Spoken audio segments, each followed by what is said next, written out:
Hi, my name is Brooklyn Wallace. My pronouns are she and her. I am 27. I live in Kitchener, Ontario, and I am an activist and politician. I came to understand I was trans after learning the term gender euphoria. I was 25. I had never heard the term. I grew up knowing trans people existed and hearing the things about, like, oh, I was born in the wrong body, and it always felt like to be trans meant to be running away from something. And I didn't hate being a guy. I didn't hate being a guy. I didn't love it, but I didn't know that it was an option to just want to be someone else. I didn't know that a lot of trans people transition not because of dysphoria, but because of euphoria. And just learning that by itself, all of a sudden I was like, oh crap.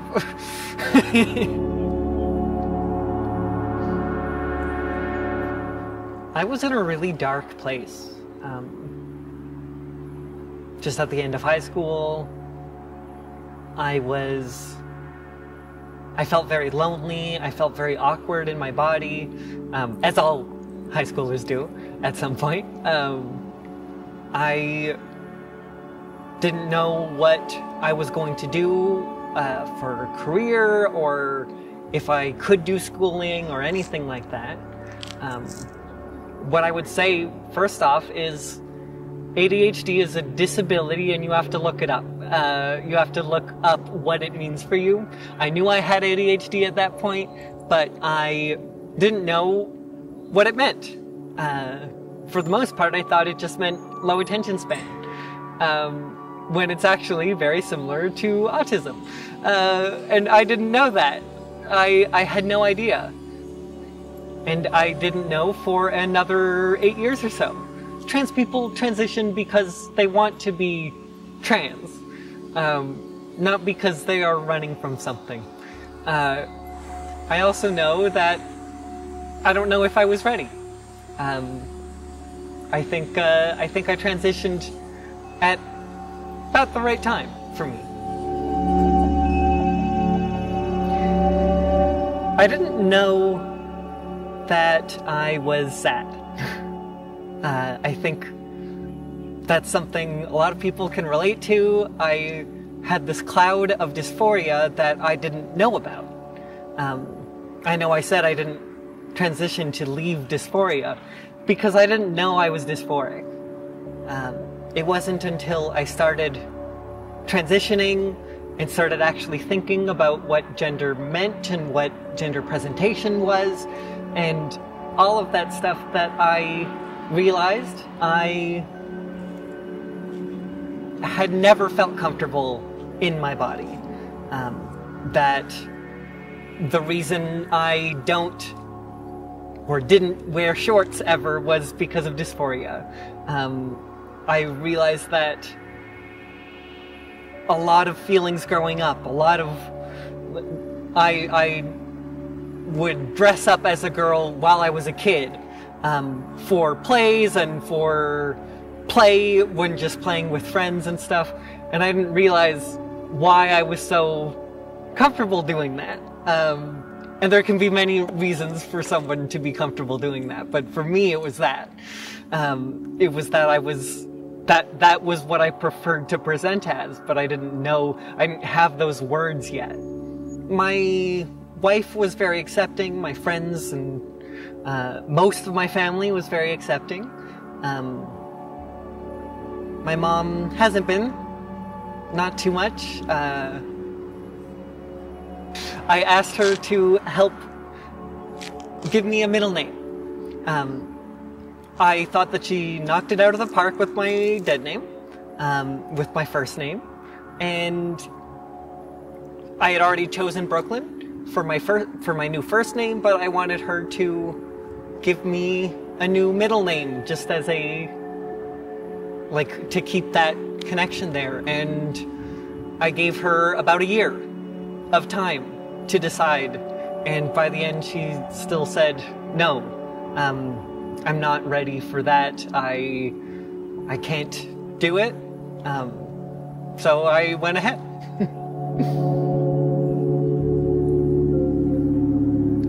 I definitely feel that safety net of being just a white guy, has disappeared. I notice people stare at me and make dirty looks, and sometimes make positive looks and that are like, oh wow, cool. And those are always very nice. But the majority of it is like dealing with discrimination and dealing with being the second choice or stuff like that. I have been searching for a job for a while, and I applied to 2 positions that I used to have, where I was the one, I had been the one training for that position.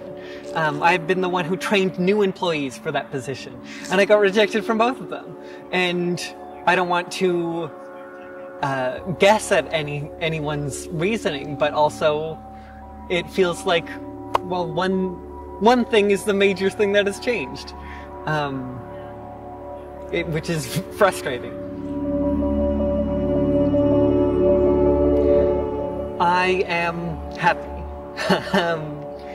I never felt as consistently happy as I did as I do now, before transitioning, before even just accepting it for myself, before taking any steps towards it, before presenting as feminine, I just feel happier. I don't have that cloud of dysphoria over me. I can focus better. I'm more outgoing. I am so much more comfortable being seen. Recently, while doing politics stuff, ever since the stabbings at UW, I've felt very conscious of the fact that as a local trans political figure, that I am putting a target on myself. I'm putting a target on my friends and family, just for being out and being who I am and being passionate about the things that I'm passionate about. And I've definitely, over this summer, I have been doing a lot less than I normally would. I've been out in public a lot less and doing political events and speeches and doing all of that way less frequently than I normally would.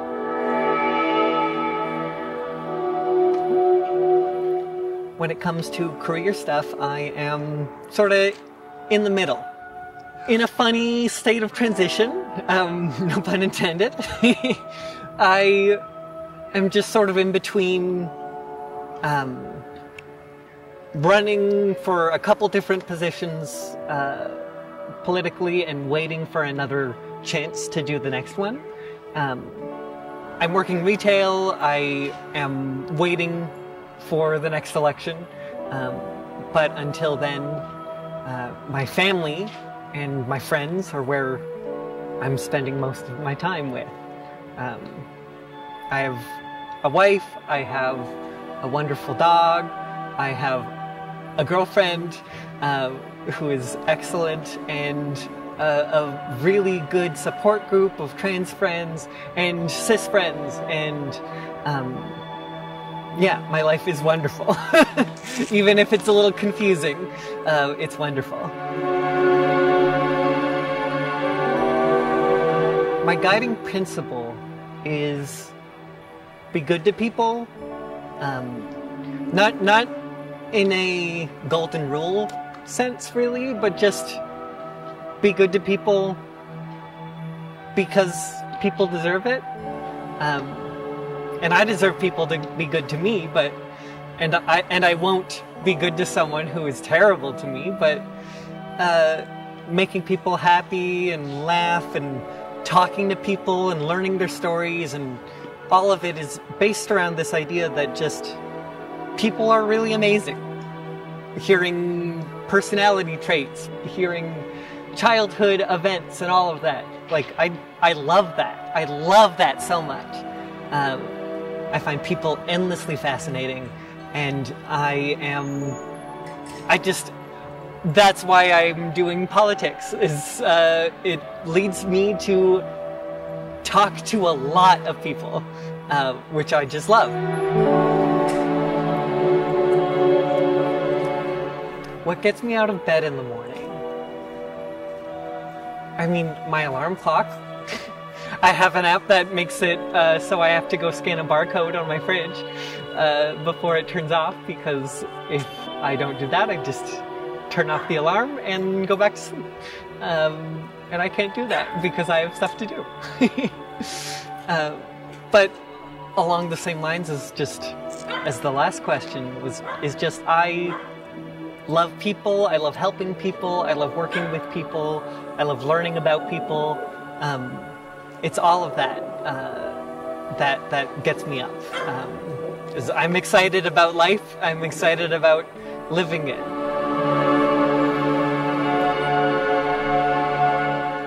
I don't know what I expected. I know what I hoped.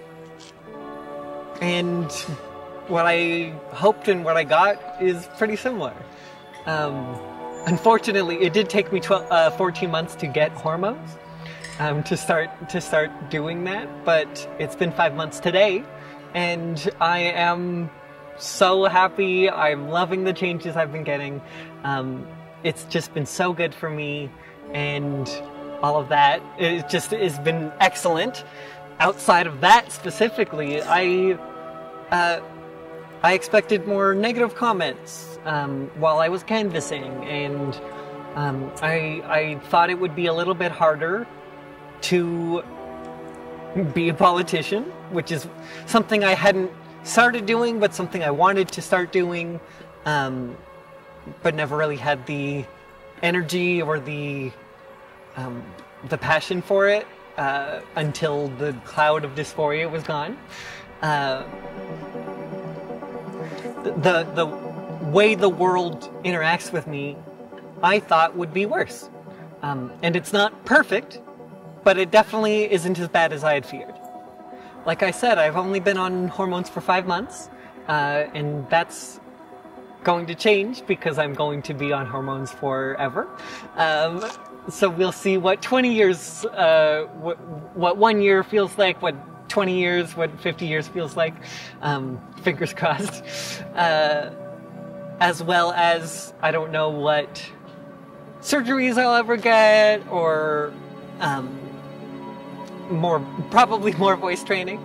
I forget to use my voice all the time.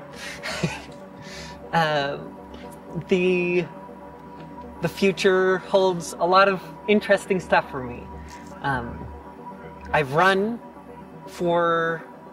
I tried to be the MPP nomination for the NDP in this local riding, and I didn't get that, but if I had and I had won the election, I would have been the first MPP or MLA level politician in Canada who was a trans woman.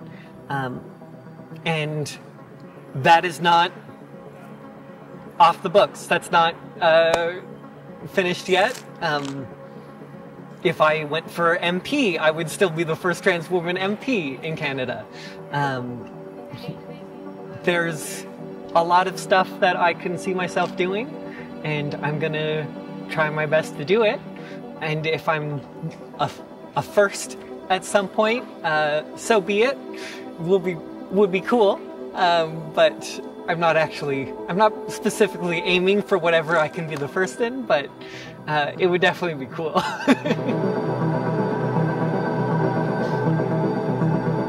I'm going to be facing a lot of transphobia for the rest of my life, especially as a public trans woman. I'm going to be doing activism for my whole life. I know it just fills me up with so much joy and so much energy, and I have a real passion for it, so I just know that I'll be doing it forever, and because I'll be doing it forever, I'll be dealing with bigots forever. It will get easier as there are a few of them, fingers crossed. There are already not that many of them, so it's not too bad. But I'm going to be dealing with that, and with what is the perception of trans people, not just from transphobes, but just from everyone who might have a stereotype in their head of what we are like. I match the stereotype a little bit better than some. I'm polyamorous. I am bisexual. It's like there's other things about me. I'm very loud. I have red hair. I literally have colored hair. So I fall into the stereotypes a little bit, but I'm gonna have to deal with breaking those stereotypes. Show up to counter protests or protests, like show up for events, show up for queer people, show up, like don't let the rest of the world distract you from the fact that trans rights are in a really precarious spot right now. More than they have ever been in my whole life. Not that there were that many when I was born. But just the fact is that we are it's very possible that we lose a lot of our rights. And because it's been happening in the US. So show up and pay attention. I'm not going to say vote for me or anything. That's not how you be a good ally.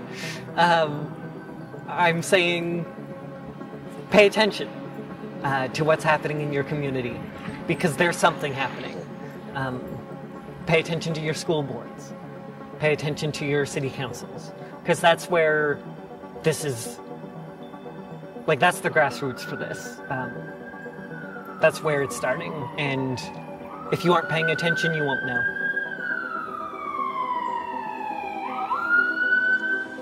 There are really scary things happening in neighboring countries, and the only way to stop it from happening here is paying attention and showing up.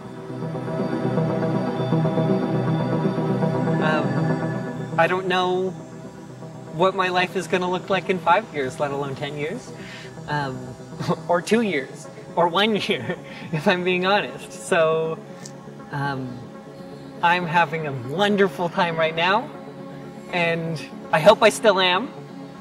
But if I'm not, just remember what this was like, because it's pretty good.